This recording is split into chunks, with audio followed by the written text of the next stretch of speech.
हमारी अलमीरा में काफ़ी सारे कपड़े ऐसे होते हैं कि जो हम बहुत ही कम यूज़ करते हैं, लेकिन जो बिल्कुल भी यूज़ नहीं करते हैं तो उन कपड़ों को रखने के लिए आप इस तरीके का एक ये ऑर्गेनाइज़र रख सकते हैं। ये एक प्लास्टिक का बहुत एक बड़ा सा बॉक्स है, तो इसी में मैंने मेरे जितने भी ब्लाउज़ है, कुर्तीज़ है और जो टॉपर हैं जिन्हें मैं बहुत ही ज़्यादा कम यूज़ में लेती हूँ, तो उनको मैंने रख दिया है, क्योंकि इनके कारण जो हमारी अलमीरा है वो भी थोड़ी सी ऑर्गेनाइज नहीं रहती है। तो इस तरीके से हम इस तरह के बॉक्सेस का यूज़ कर सकते हैं।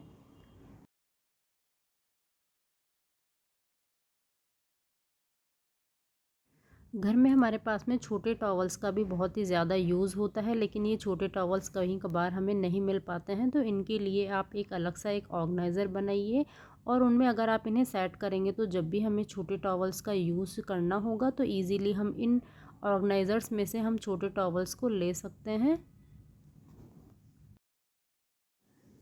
बच्चों के स्टेशनरी सामान को अरेंज करने के लिए मैंने यहाँ पे जो ये DIY गिलास वगैरह से जो मैंने ये सारे ऑर्गेनाइज़र्स बनाए हैं, तो इन्हीं का मैंने यूज़ किया है। तो आप भी आपके घर में पुराने मग्स है या फिर ग्लास है, उनसे सुंदर से DIY बना के बच्चों के कलर पेंसिल पेन को आप अच्छे से अरेंज कर सकते हैं। वीक में बच्चों की जो डेली बेसिस पे जो ये बुक्स वगैरह होती है, तो हमें इनको डिक्लटर भी करना होता है। कुछ पेपर ऐसे होते हैं जो बच्चों के अब बिल्कुल काम नहीं आते हैं, तो हम एक एक ड्रॉर्स को अगर वीक में एक बार चेक करेंगे तो हमारा जो बच्चों का जो ड्रॉर्स वगैरह है वो इजीली क्लीन रहेगा। और ये काम आप जब ही करें जब बच्चे साथ में हो कि कौन सा पेपर उनके यूज़फुल है और कौन सा उनके यूज़फुल नहीं है। तो मैंने यहाँ पे ये जो काम के जो बुक्स वगैरह है ये बच्चों से अच्छे से पहले ही निकाल के रखवा ली है, और अब मैंने इस ड्रॉर को अच्छे से क्लीन कर ली है। और जो यूज़फुल पेपर है, फाइल्स हैं, इन सभी को मैंने एक अच्छी तरीके से अरेंज कर दिया है, जिससे बच्चों को लेने में भी बहुत ही ज़्यादा ईजी रहेगा। और साइड में थोड़ी जगह बची हुई थी, तो मैंने यहाँ कम यूज़ आने वाले पेन्स को मैंने साइड में रख दिया है। बच्चों की स्टडी टेबल फैले नहीं, इसके लिए मैंने यहाँ पे एक 4-in-1 वाला एक पेन स्टैंड परचेज़ किया है, जो कि रोटेट है, और इसमें हम पेंसिल है, कलर्स है या बच्चों के यूज़ में आने वाले हाइलाइटर है वो हम एक ही केस में रख सकते हैं। तो इस तरीके के जो पेन स्टैंड है हमें ज़रूर से परचेज़ करनी चाहिए। बच्चों के स्टडी रूम में आप उनकी टाइम टेबल है या फिर कैलेंडर है या फिर जो भी कोई स्कूल से नोटिस वगैरह होता है, बच्चों का मंथली प्लानर है, उनको अच्छे से हैंग करने के लिए आप ये मैग्नेट्स का यूज़ कर सकते हैं, जिससे ये बच्चे इजीली अपना मंथ का जो भी प्लानर है उसे आप इजी देख सकते हैं। तो आप मैग्नेट्स का यूज़ ज़रूर करें।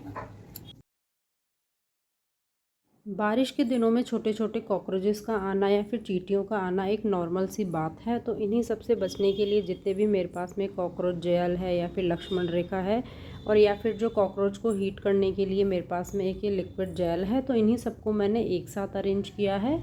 और बारिश आने से पहले मेरे जो किचन के जितने भी ड्रॉर्स वगैरह है, कैबिनेट्स है, उसमें मैंने अच्छे से ये लक्ष्मण रेखा है और जो ये कॉकरोच जेल है होता है उसे भी मैंने अच्छे से चारों तरफ लगा दिया है। बिल्कुल छिपे हुए कॉर्नर्स में हमें इन्हें लगाना है, जिससे कि कॉकरोच बिल्कुल भी नहीं आएंगे और हमारा किचन का आइटम्स है वो ख़राब होने से भी बच जाएगा। और आपके सिंक एरिया में भी आप नैप्थलीन बॉल का यूज़ कर सकते हैं, और आपके पास में तो इस तरह से ये छोटे बैग में भी आप ये नैप्थलीन बॉल डाल के अगर इस तरह के बॉक्सेस में रखेंगे तो आपके कपड़ों में से स्मेल भी नहीं आएगी और आपके कपड़े एकदम फ्रेश बने रहेंगे। कॉकरोचेस को मारने के लिए ये एक ऐसा स्प्रे है जिसमें सिंक एरिया में आप इजीली इसे ट्राई कर सकते हैं, और इन सभी को आप एक साथ अरेंज करके रखें कि जब नेक्स्ट टाइम ज़रूरत हो तो इजीली मिल पाए। मॉर्निंग या नाइट में जब बर्तन ज़्यादा गंदे हो जाते हैं तो इन बर्तनों को साफ़ करने के लिए एक बड़े भगोने में आप गर्म पानी कीजिए और वो गर्म पानी आप बर्तनों के ऊपर डाल दीजिए, और उसके बाद आप अच्छे से स्क्रब करके और ये जो लिक्विड जेल का जो ये प्रिल है, अगर आप उसे बर्तन साफ़ करेंगे तो आपके बर्तन बहुत ही कम टाइम में बहुत ही ईजीली से आप साफ़ कर पाएंगे और आपके बर्तन हैं जो बिल्कुल चमचमा उठेंगे। तो यह टिप बहुत ही ज़्यादा यूज़फुल है।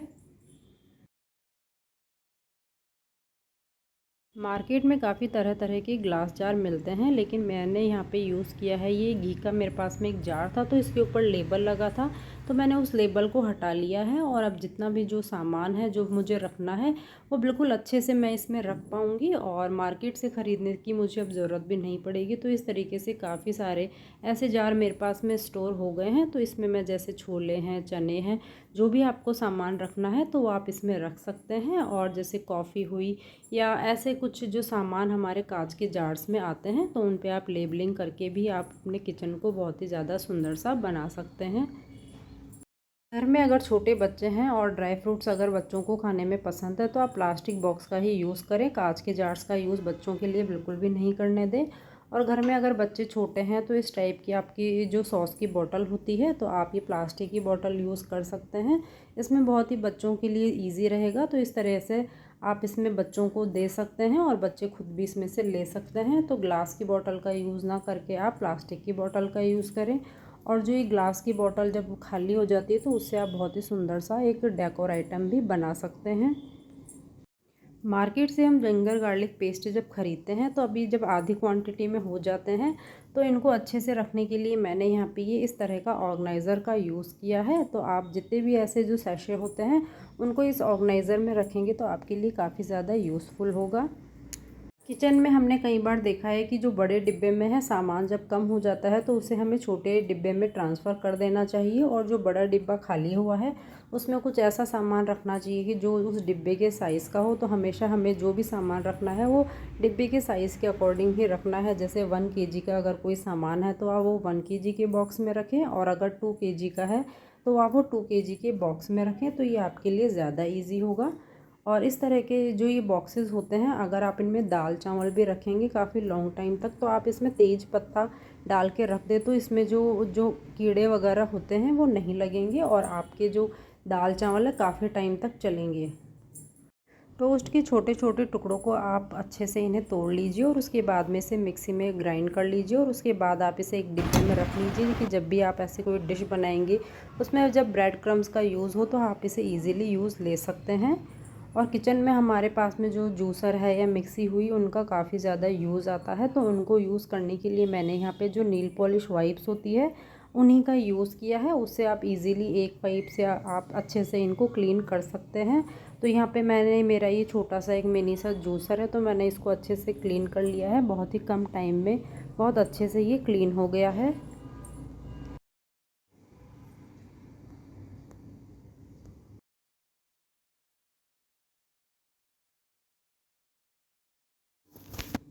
कई बार छोटी छोटी सी चीज़ें मिलना बहुत ही ज़्यादा मुश्किल हो जाती है, कहीं जैसे कि नेल पॉलिश हुई या नेल कटर हुआ। तो इन ऐसे सामानों को अगर हम एक ऐसा बॉक्स बना लें जिसमें हम सारी चीज़ें एक बॉक्स में ही रख दें, तो मैंने यहाँ पे जैसे नेल पॉलिश हुआ, कॉटन हुआ, या नेल्स को फाइन करने के लिए जो फाइनर हुआ, तो इन सभी को मैंने अच्छे से इसी में सेट किया है। वाइप्स वगैरह है, कॉटन है, तो नेक्स्ट टाइम जब हम जो भी हमें सामान चाहिए तो ईज़िली से हमें ये मिल पाएगा।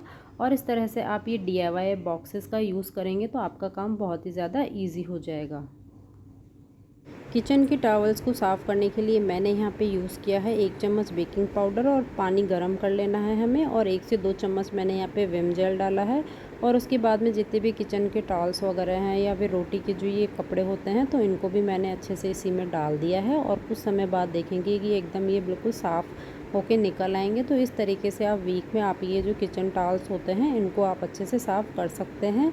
और वाइट कपड़ों के लिए अक्सर हमें यह रहता है कि उनमें पीलापन बहुत ही जल्दी से आ जाता है, तो मैंने यहाँ पे वाइट कपड़ों को क्लीन करने के लिए यहाँ पे मैंने एक बकेट में कम से कम 3 से 4 मतलब जो कपड़े डाले हैं, और उसके बाद में एक ढक्कन ये जो डिटर्जेंट का है वो मैंने डाल दिया है। 10 से 15 मिनट के लिए हम इसमें रखेंगे और आप देखेंगे कि आपके वाइट कपड़े एकदम साफ़ हो जाएंगे और उस पर कोई भी स्टेन्स लगा हुआ रहेगा वो क्लीन हो जाएगा।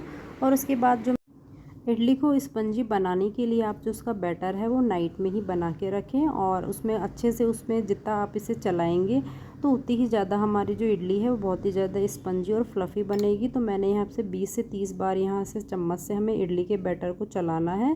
तब आप देखेंगे कि मॉर्निंग में जब इडलियाँ बनेगी काफ़ी ज़्यादा स्पंजी और फ्लफ़ी बनेगी। तो ये टिप भी बहुत ही ज़्यादा यूज़फुल है।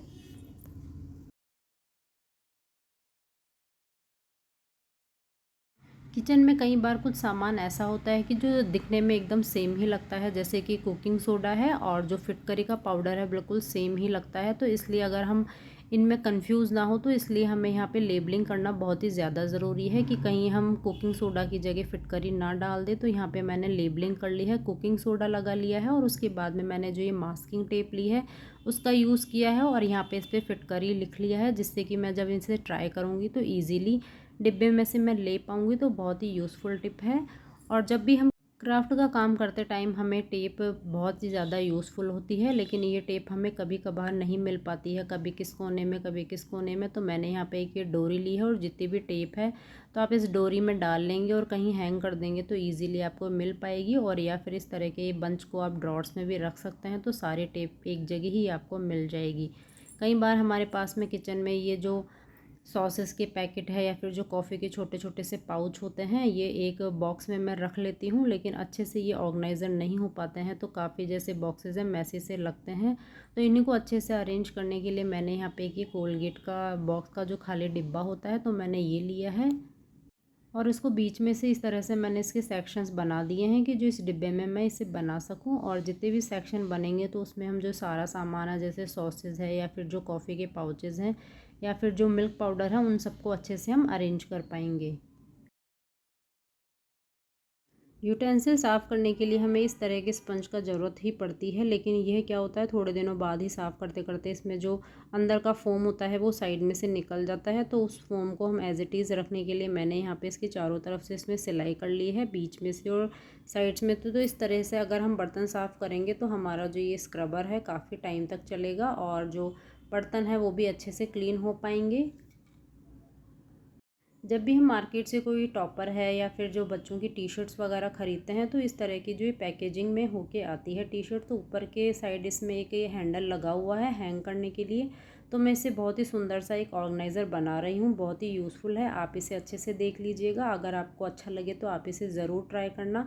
तो मैंने इसकी दोनों साइड से इसमें सिलाई कर ली है, ऊपर के एक राइट सिलाई करी है और एक लेफ़्ट साइड सिलाई करी है। और जो उसके नीचे वाला पोर्शन है तो मैंने ऊपर की जो प्लास्टिक है उसी को काटा है, पूरी प्लास्टिक को नहीं काटा है कि जिसमें इसमें ये पॉकेट्स बन जाए। ऊपर की साइड से ओपन था तो दो पॉकेट्स तो ऊपर की साइड हो गए और नीचे के साइड जो मैंने ऊपर की साइड वाला जो पॉलीथीन है उसी को ही काटा है कि जिसमें ये चार पॉकेट्स बन के रेडी हो जाएंगे। और इसको डेकोरेट करने के लिए मेरे पास में ये छोटी सी एक लेस रखी थी तो चारों तरफ से मैंने ये लेस को लगा दिया है और एक ये बहुत ही सुंदर सा ऑर्गेनाइज़र बन के रेडी हो गया है। आप इसमें चाहे बच्चों के जो कार्ड्स वगैरह होते हैं या फिर आपके जो यूज़ आने वाले फ़ोटोज़ वगैरह होते हैं तो आप वो इसमें रख सकते हैं। तो बहुत ही ज़्यादा यूज़फुल ऑर्गेनाइज़र है, आप इसे ज़रूर ट्राई करें।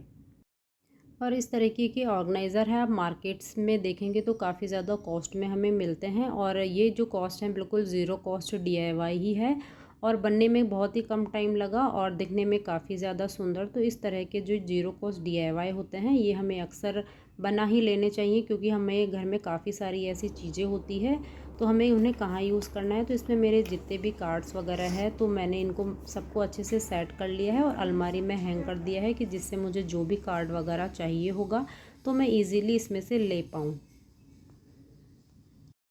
और काफ़ी दिनों से मेरे पास में एक ये एक्स्ट्रा पिलो कवर रखा था तो मैंने इसे खोल लिया है। ऊपर के साइड इसमें ये प्लेन कपड़ा था तो मैंने इसे डोरियों के लिए मतलब स्टेप्स के लिए इसे यूज़ किया है। और उसके बाद में जो इसको उल्टा करने के बाद में मैंने इस तरह से यहाँ पे ये सिलाई कर ली है और सिलाई करने के बाद में मैंने इसे सीधा कर लिया है। सीधा करने के बाद में मैंने इस तरीके से इसे ऊपर के साइड से फ़ोल्ड कर दिया है जिससे कि हम एक छोटा सा एक मिनी बैग बना सकेंगे। और यहाँ पे मैंने ऊपर के साइड में इसमें कुछ इस तरीके से सलवटें डाली है कि जिससे ये दिखने में थोड़ा सा अच्छा लगे। और यहाँ पे मैंने जो ये स्टेप्स ऊपर के काटे थे प्लेन जो कपड़ा था तो यहाँ पे मैंने ये बैग बनाने के लिए यहाँ पे ये डोरियाँ तैयार कर ली है सिलाई मशीन की हेल्प से। तो यहाँ पे मैंने 20 सेंटर से इस तरह से सलवट के लिए मार्क कर लिया है और सिलाई मशीन की हेल्प से मैंने यहाँ पे सलवटें डालते हुए अच्छे से इस पर 2 बार सिलाई कर ली है। दोनों साइड ही मैंने इसमें ये सलवटें डाली है और उसके बाद में हमने जो डोरियाँ बनाई हैं उनको भी हम अच्छे से इसमें अटैच कर देंगे। उसके लिए भी आप थोड़ा सा चौक से इन पर ड्रॉ कर ले कि किस जगह हमें ये डोरियाँ लगानी है, आगे पीछे ना हो इसके लिए। और यहाँ पर मैंने इन पर अच्छे से सिलाई कर दी है। और बैग को और भी ज़्यादा ब्यूटीफुल लगाने के लिए मेरे पास में एक ये फ़्रॉक थी तो इस फ़्रॉक का मैंने जो लेस था वो बिल्कुल अच्छे से निकाल लिया है और इस पे जो ये वाइट कलर की लेस है बहुत ही अच्छे से मैच हो रही थी। तो मैंने इस जो बैग है उस पर वाइट कलर की लेस लगा के और बहुत ही ब्यूटीफुल सा एक ये मिनी सा बैग बना लिया है। तो इस तरह से आप आपके घर के लिए बहुत ही छोटे छोटे से ये DIY ऑर्गेनाइज़र्स बना सकते हैं और बहुत ही ज़्यादा यूज़फुल DIY है, आप इसे ज़रूर ट्राई करें। दोनों साइड सिलाई करने के बाद में आप इसे सीधा करेंगे तो बहुत ही सुंदर सा एक बैग बन के रेडी है। और ये मुझे बनाने में बहुत ही ज़्यादा कम टाइम लगा और बनाने के बाद में काफ़ी ज़्यादा अच्छा भी लगा। तो ये छोटा सा एक मिनी बैग बन के रेडी है, तो आप इसे ज़रूर। हमें हमारे घर में नीम है, तुलसी है, करी पत्ता है, कुछ इस टाइप के आयुर्वेदिक प्लांट्स को भी ज़रूर से ऐड करना चाहिए। और करी पत्ता को अगर हम सब्ज़ी में डाल के बनाते हैं तो ये मानसून में जैसे कि पेट में अपच की प्रॉब्लम होना या फिर गैस है या कब्ज जैसी बीमारियों को ये दूर करता है। तो सब्ज़ी में हमें करी पत्ते को ज़रूर डालना चाहिए। और तुलसी की पत्तियों को आप स्टोर करके जो चाय का जो कंटेनर होता है उसमें डाल सकते हैं, और चाय में बिल्कुल तुलसी वाला फ्लेवर से जो सर्दी जुकाम जैसी प्रॉब्लम्स है वो भी आपको नहीं होगी। और नीम के पानी से नहाने से जो स्किन एलर्जीज़ है, डैंड्रफ है, वो भी आपको बहुत ही ज़्यादा रिलीफ मिलेगा। तो इस तरह से आप ये प्लांट्स को आपके घर में लगाइए और बहुत ही ज़्यादा अच्छे रिज़ल्ट देगा।